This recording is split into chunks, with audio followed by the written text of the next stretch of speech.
तो कैसे आप सब आपके सामने फिर मैं नए टॉपिक के साथ एटॉमिक मास 9th क्लास का टॉपिक है। ठीक है, बहुत इंटरेस्टिंग टॉपिक है। इसमें कोई घबराने वाली बात नहीं है कि एटॉमिक मास क्या होता है। एटॉमिक मास जो है, आप ये देखिए, एटम का मास को एटॉमिक मास कहते हैं। डाल्टन ने देखा था कि मतलब जो केमिकल कम्बिनेशन के जो उसने रूल बनाए थे, उसमें जो था law of conservation of mass और डेफिनिट प्रोपोर्शन। ठीक है, डेफिनिट प्रोपोर्शन मतलब कि एक ही उसमें जुड़ेंगे। तो हमने एटम का मास एक का सिंगल का निकालना is very difficult because the atom is very small in size, invisible होता है, वेरी स्मॉल इन साइज। तो उसके लिए हमने केमिकल प्रोपोर्शन जो डाल्टन का लॉ था उससे हमने निकाला। जैसे कार्बन और ऑक्सीजन CO कार्बन मोनोऑक्साइड बनाते हैं। कार्बन मोनोऑक्साइड में कार्बन के जो है 3 पार्ट और ऑक्सीजन के 4 पार्ट कंबाइन होते हैं। ठीक है, तो हमने देखा कि कार्बन कितना इसमें 4/3। इस तरह से हमने निकाला तो कितना कार्बन आया 1।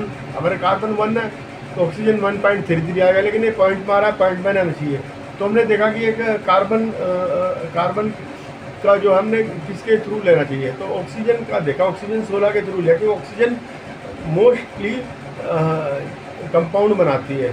ठीक है, और मोस्टली उसके जो है एक राउंड फिगर में आते हैं। तो हमने वो देखा, और ऑक्सीजन के कंपाउंड हर तरफ मिल जाते हैं। ठीक है, नंबर ऑफ कंपाउंड है। फिर इसके बाद क्या हुआ कि ये भी नहीं हुआ तो हमने कार्बन 12, कार्बन 12 उसको देखा। C12 के जो 1/12 part is the AMU, atomic mass unit. ठीक है, इसको हम U से भी डिफाइन करते हैं कि डेफिनिट मास, U से प्रेजेंट करते हैं डेफिनिट मास IUPAC के अंदर। ठीक है, तो मान लो कोई फ्रूट है मेलन, उसके हमने 12 पार्ट कर दिए, उसका 1 पार्ट 12 में से 1 पार्ट, ठीक है, ऐसे ले लिया, वो 12। तो इससे तो हाइड्रोजन का 1 आएगा। हाइड्रोजन का आइटम बहुत छोटा होता है, इसलिए हाइड्रोजन के आइटम से हम नहीं ले सकते है? और इसलिए हमने कार्बन 12 लिया। और मैं आपको समझाता हूँ फिर थोड़ा सा। ठीक है, क्या था वो जो constant proportion law of chemical combination. तो ये डाल्टन ने देखा इन दोनों।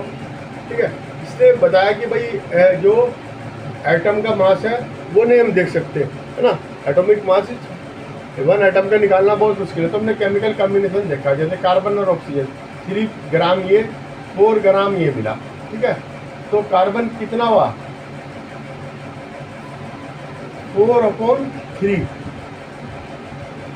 Times oxygen.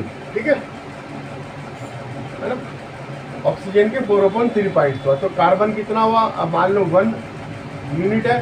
ये हम AMU एटॉमिक मास यूनिट से रिप्रेजेंट करते थे, लेकिन IUPAC में इसको U से डिपेंड करते हैं। इसको कहते हैं डेफिनिट मास। ठीक है, डेफिनिट मास, अंडरस्टैंड, डेफिनिट मास कहते हैं इसको। तो 1 है तो ऑक्सीजन कितना हुआ 1.33 U। तो मोस्टली को ऑक्सीजन 16 से हमने देखा। ठीक है, क्योंकि ऑक्सीजन की क्वालिटी होती है बहुत सारे कंपाउंड बनाने की। ठीक है, तो हमने AMU को देखा कि वो किसके बराबर होती है, कौन से उसके बराबर होती है। हमने पहले 1/16 ऑफ ऑक्सीजन 16 इसके बराबर करा। ठीक है, ये कितना हुआ, ये मतलब 1 यूनिट हुआ। सबसे पहले इसको यूनिट माना।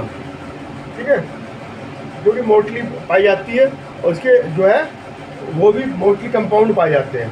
फिर नहीं यूनिवर्सल, हमने देखा यूनिवर्सल कार्बन 12, ठीक है, कार्बन 12 के 1/12 पार्ट को 1 AMU या U से हम रिप्रेजेंट करते हैं।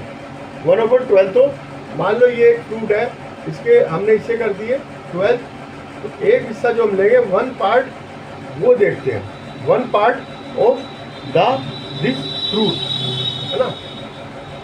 तो इसके उस पर हम रिप्रेजेंट करते हैं 1/, हाइड्रोजन का 1/12, तो कार्बन 12, तो कितना आया, 1 आया,